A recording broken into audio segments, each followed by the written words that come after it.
नमस्कार मित्रों। अगर आपसे कोई यह पूछे कि आपने पढ़ाई क्यों की, तो शायद आपका उत्तर होगा नौकरी के लिए, सम्मान के लिए, सुरक्षित भविष्य के लिए, या फिर इसलिए क्योंकि सब करते हैं। लेकिन अगर आपसे यह पूछा जाए कि क्या आपकी शिक्षा ने आपको भय से मुक्त किया, क्या उसने आपको जीवन को समझने की दृष्टि दी, क्या उसने आपको स्वयं को जानने में सहायता की, तो शायद आप चुप हो जाएंगे।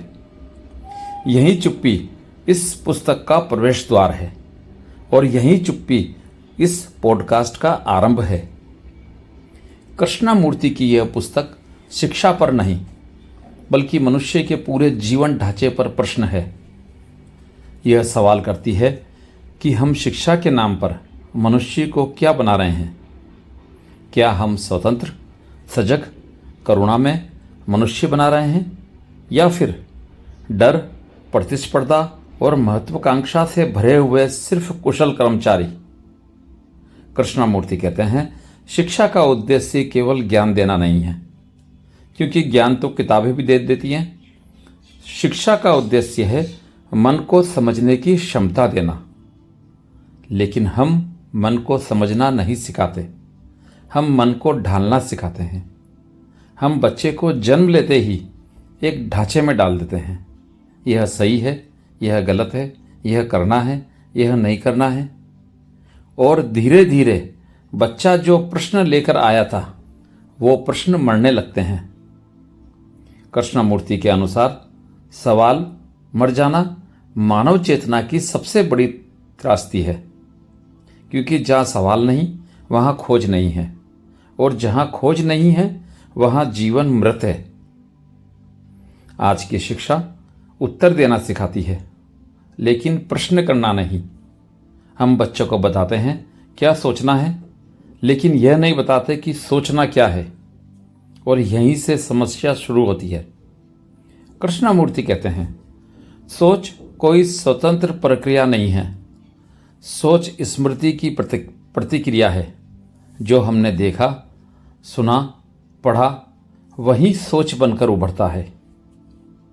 तो अगर शिक्षा केवल स्मृति को भर रही है, तो वह सोच को नहीं, केवल दोहराव को जन्म दे रही है।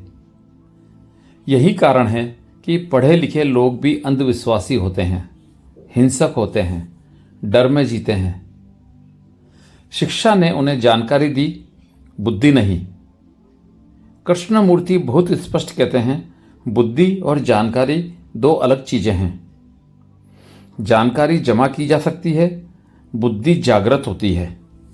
और बुद्धि तभी जागती है जब मन डर से मुक्त हो। लेकिन हमारी पूरी शिक्षा डर पर आधारित है। डर फेल होने का, पीछे रह जाने का, दूसरों से कम साबित होने का।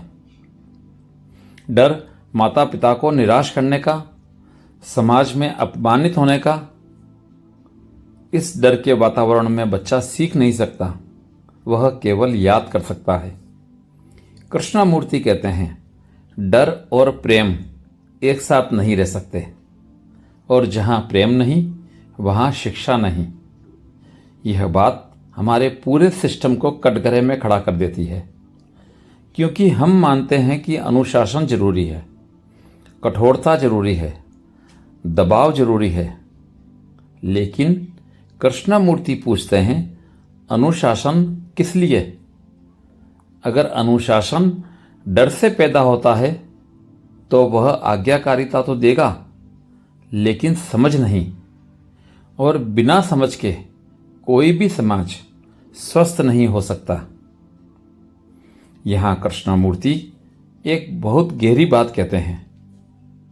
सच्चा अनुशासन बाहर से नहीं आता, वह भीतर से जन्म लेता है। जब कोई व्यक्ति किसी बात को गहराई से देख लेता है, तो उसी देखने में अनुशासन आ जाता है।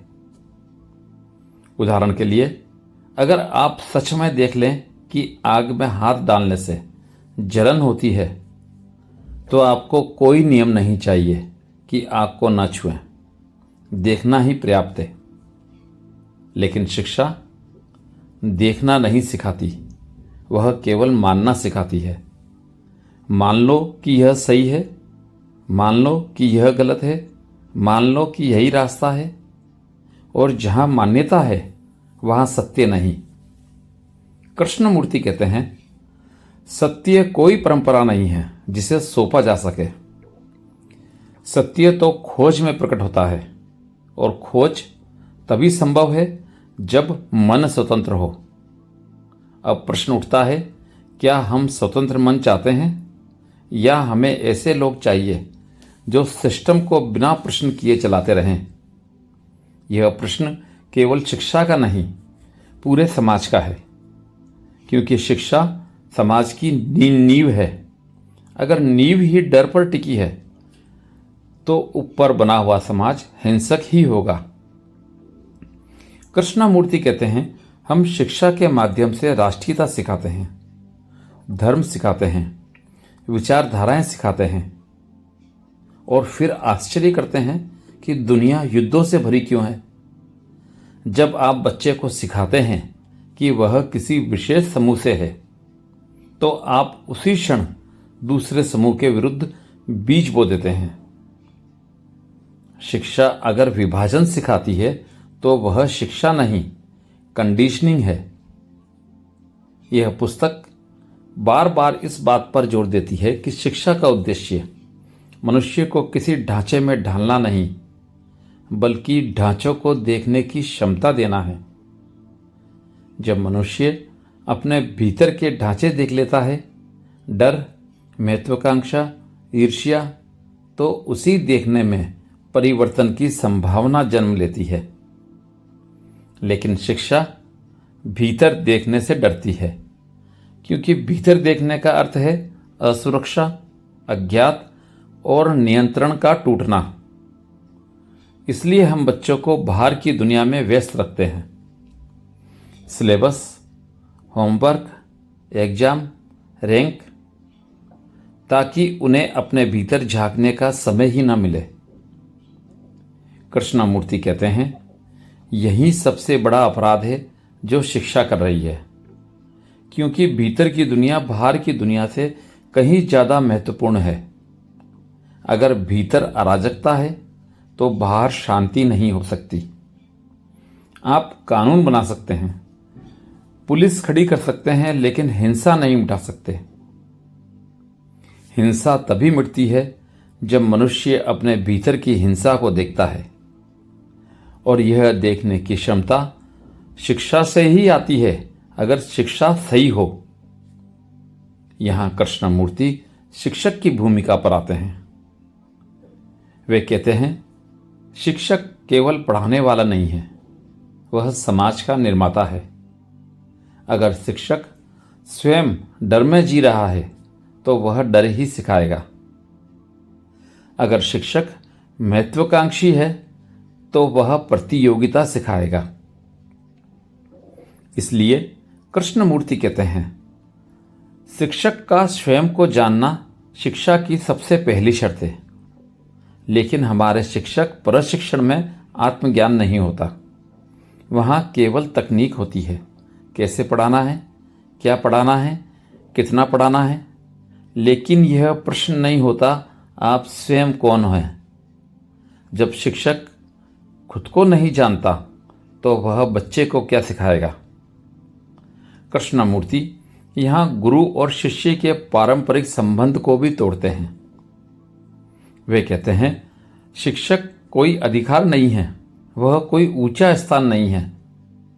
शिक्षक और छात्र दोनों एक साथ सीखने वाले हैं। यह कोई एक तरफा प्रक्रिया नहीं है। जब शिक्षक खुद सीखना बंद कर देता है तो शिक्षा मर जाती है। यह पुस्तक हमें यह भी दिखाती है कि माता पिता की भूमिका कितनी निर्णायक है। माता पिता अपने अधूरे सपने बच्चों पर लाद देते हैं, जो वे नहीं बन सके बच्चे को बनाना चाहते हैं, और इस चाह में वे बच्चे को एक वस्तु बना देते हैं। कृष्णमूर्ति कहते हैं, जब बच्चा माता पिता की महत्वाकांक्षा का वाहन बन जाता है तो उसका बचपन समाप्त हो जाता है। शिक्षा केवल स्कूल में नहीं होती, घर भी एक विद्यालय है। और अगर घर में डर, तुलना और दबाव है तो स्कूल कितना भी अच्छा क्यों ना हो, बच्चा मुक्त नहीं हो सकता। यह पुस्तक हमें लगातार यह याद दिलाती है कि शिक्षा और जीवन अलग नहीं है। आप ऐसा नहीं कर सकते कि सुबह स्कूल में शिक्षा हो और शाम को जीवन। शिक्षा जीवन है, और जीवन सिर्फ रोजी रोटी नहीं है। जीवन है संवेदनशीलता, संबंध, प्रेम, मृत्यु की समझ, अकेलेपन की गहराई। अगर शिक्षा इन बातों को छूती ही नहीं तो वह अधूरी है। कृष्णमूर्ति कहते हैं, एक ऐसा व्यक्ति जो जीवन की गहराई नहीं समझता, वह कितना भी शिक्षित क्यों ना हो, अंदर से खोखला रहेगा। अगर शिक्षा का उद्देश्य केवल जानकारी देना नहीं है, अगर उसका उद्देश्य केवल नौकरी और सामाजिक सुरक्षा नहीं है, तो फिर शिक्षा वास्तव में करती क्या है? कृष्णमूर्ति कहते हैं, सच्ची शिक्षा मनुष्य को स्वतंत्र बनाती है, लेकिन स्वतंत्रता का अर्थ जो हम समझते हैं वह स्वतंत्रता नहीं है। हम सोचते हैं कि जो मन करे वह करना स्वतंत्रता है, लेकिन यह तो केवल इच्छा की गुलामी है। मन एक इच्छा छोड़कर दूसरी इच्छा पकड़ लेता है और हम उसे स्वतंत्रता कह देते हैं। कृष्णमूर्ति बहुत स्पष्ट है, जहाँ इच्छा है वहाँ स्वतंत्रता नहीं, क्योंकि इच्छा हमेशा किसी कमी से जन्म लेती है और कमी डर से जुड़ी होती है। इसलिए शिक्षा का प्रश्न असल में डर का प्रश्न है। डर केवल बाहरी चीज़ों से नहीं आता, डर आता है खुद को न जानने से। जब मनुष्य अपने भीतर की प्रक्रिया को नहीं समझता तो वह हर समय असुरक्षित रहता है, और असुरक्षा से हिंसा जन्म लेती है, लोभ जन्म लेता है और सत्ता की चाह जन्म लेती है। कृष्णमूर्ति कहते हैं, हम जिस समाज में रहते हैं वह असुरक्षित मनों का समाज है, और यह असुरक्षा शिक्षा से ही शुरू होती है। जब बच्चे को सिखाया जाता है कि उसे किसी लक्ष्य तक पहुंचना है, तब उसी क्षण वह वर्तमान से कट जाता है। वह अब जो है वह पर्याप्त नहीं होता, उसे कुछ और बनना होता है, और यही बनना सारे दुख की जड़ है। कृष्णमूर्ति कहते हैं, जब मनुष्य बनने की प्रक्रिया में होता है तो वह कभी नहीं जीता, वह हमेशा भविष्य में जीता है, और भविष्य कभी आता नहीं। इसलिए शिक्षा अगर मनुष्य को हमेशा कल की ओर धकेलती है तो वह जीवन से काट देती है। सच्ची शिक्षा मनुष्य को अभी में लाती है, अभी को देखने में, अभी को समझने में, अभी में जागृत होने में। लेकिन अभी में रहना मन के लिए बहुत कठिन है, क्योंकि मन स्मृति और कल्पना से बना है, और स्मृति हमेशा अतीत है, कल्पना हमेशा भविष्य। अभी में मन शांत हो जाता है, और मन का शांत होना हमारी पूरी सभ्यता के लिए सबसे बड़ा खतरा है, क्योंकि शांत मन खरीदता नहीं, लड़ता नहीं और किसी के नियंत्रण में नहीं रहता। इसलिए शिक्षा मन को शांत नहीं होने देती, वह उसे लगातार उत्तेजित रखती है। अगला एग्जाम, अगली क्लास, अगली नौकरी, अगली उपलब्धि। कृष्णमूर्ति कहते हैं, यह शिक्षा नहीं है, यह मन की निरंतर हिंसा है। यहाँ वे अनुशासन के प्रश्न को और गहराई से देखते हैं। हम मानते हैं कि बिना अनुशासन के कुछ भी संभव नहीं, लेकिन किस तरह का अनुशासन? अगर अनुशासन डर, दंड और पुरस्कार से आता है तो वह भीतर विद्रोह पैदा करता है और दबा हुआ विद्रोह एक दिन हिंसा बनकर फूटता है। कृष्णमूर्ति कहते हैं, अनुशासन का सही अर्थ है स्वयं को ध्यान से देखना। जब आप अपने क्रोध को बिना जज किए देखते हैं तो उसी देखने में अनुशासन है। वहाँ कोई नियम नहीं है, कोई संघर्ष नहीं है, लेकिन शिक्षा संघर्ष को ही विकास समझती है। संघर्ष करके आगे बढ़ो, संघर्ष करके सफल बनो, लेकिन संघर्ष मन को तोड़ता है, वह उसे समृद्ध नहीं करता। यह पुस्तक बार बार इस बात पर लौटती है कि शिक्षा और संबंध अलग नहीं हैं। आप शिक्षक हो या माता पिता, आपका संबंध ही शिक्षा है। आप जो कहते हैं उससे ज़्यादा आप जो हैं वह सिखाता है। अगर आप भीतर से डरे हुए हैं तो आपका बच्चा डर सीखेगा।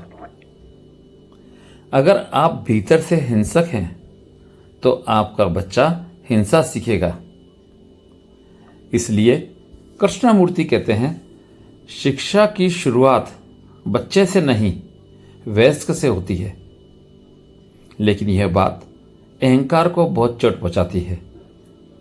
हम बदलना नहीं चाहते, हम सुधार करना चाहते हैं, और सुधार कभी भी मूल परिवर्तन नहीं लाता। यह पुस्तक इस भ्रम को भी तोड़ती है कि शिक्षा से चरित्र सिखाया जा सकता है। चरित्र किसी आदर्श का पालन नहीं है। जब आप कहते हैं ऐसा बनो वैसा मत बनो, तो आप केवल नकल सिखा रहे हैं। कृष्णमूर्ति कहते हैं, चरित्र तब जन्म लेता है जब मनुष्य अपने भीतर के सत्य को देखता है। सत्य किसी किताब में नहीं है, किसी धर्म में नहीं है। सत्य हर क्षण जीवित है, और जीवित सत्य को केवल जागृत मन देख सकता है। यहाँ शिक्षा का प्रश्न धर्म से जुड़ जाता है, लेकिन धर्म जिसे हम जानते हैं वह नहीं। कृष्णमूर्ति कहते हैं, धर्म कोई परंपरा नहीं है, धर्म कोई विश्वास नहीं है। धर्म है मन की पवित्रता, और मन की पवित्रता तभी होती है जब मन डर, महत्वाकांक्षा और लोभ से मुक्त हो। शिक्षा अगर मन को पवित्र नहीं बनाती तो वह धर्मविहीन है, और धर्मविहीन शिक्षा मनुष्य को केवल चतुर बनाती है, बुद्धिमान नहीं। चतुर मन दुनिया को नुकसान पहुंचा सकता है, बुद्धिमान मन कभी नहीं। यहाँ कृष्णमूर्ति ज्ञान और बुद्धि के अंतर को फिर से स्पष्ट करते हैं। ज्ञान बीता हुआ है, बुद्धि इस क्षण जागती है। ज्ञान संचित होता है, बुद्धि संबंध में प्रकट होती है। और शिक्षा अगर केवल ज्ञान बढ़ा रही है तो वह बुद्धि को दबा रही है। यह पुस्तक किसी आदर्श स्कूल का नक्शा नहीं देती। यह कहती है कोई भी सिस्टम सच्ची शिक्षा नहीं दे सकता, क्योंकि सिस्टम हमेशा दोहराव चाहता है और जीवन कभी दोहराता नहीं। हर बच्चा अलग है, हर मन अलग है, हर क्षण नया है। तो शिक्षा भी हर क्षण नई होनी चाहिए। लेकिन हम सुरक्षा चाहते हैं, इसलिए सिस्टम बनाते हैं, और सिस्टम अंततः मनुष्य को मशीन बना देता है। कृष्णमूर्ति कहते हैं, सच्ची शिक्षा जोखिम उठाती है क्योंकि वह अज्ञात के साथ चलती है। यहाँ शिक्षक और छात्र दोनों अनिश्चितता में होते हैं, लेकिन इसी अनिश्चितता में जीवन की सुगंध है। यह पुस्तक हमें यह देखने के लिए मजबूर करती है कि हम शिक्षा से क्या अपेक्षा कर रहे हैं। क्या हम एक ऐसी पीढ़ी चाहते हैं जो बस आज्ञा माने, या हम एक ऐसी पीढ़ी चाहते हैं जो सत्य को देखने का साहस रखे। कृष्णमूर्ति कहते हैं, सत्य देखने के लिए साहस चाहिए, और साहस डर से मुक्त मन में ही होता है। इसलिए शिक्षा का अंतिम उद्देश्य है डर का अंत। डर का अंत किसी विधि से नहीं होता, डर का अंत समझ से होता है। जब आप डर को बिना भागे देखते हैं तो डर अपनी शक्ति खो देता है, और यही देखने की क्षमता शिक्षा को देनी चाहिए। यह पुस्तक हमें किसी निष्कर्ष तक नहीं ले जाती, बल्कि हमें अपने जीवन की ओर लौटा देती है। यह कहती है, देखो तुम कैसे जी रहे हो, देखो तुम क्या सिखा रहे हो, देखो तुम किस भविष्य का निर्माण कर रहे हो। और जब यह देखना पूरी तरह घटता है तो परिवर्तन अपने आप आता है। कोई क्रांति बाहर से नहीं आती, क्रांति भीतर से उठती है, और वही भीतर की क्रांति एक नई शिक्षा को जन्म देती है। ऐसी शिक्षा जो मनुष्य को तोड़ती नहीं, पूरा बनाती है, जो उसे प्रतिस्पर्धी नहीं, संवेदनशील बनाती है, जो उसे सफल नहीं, सत्यनिष्ठ बनाती है।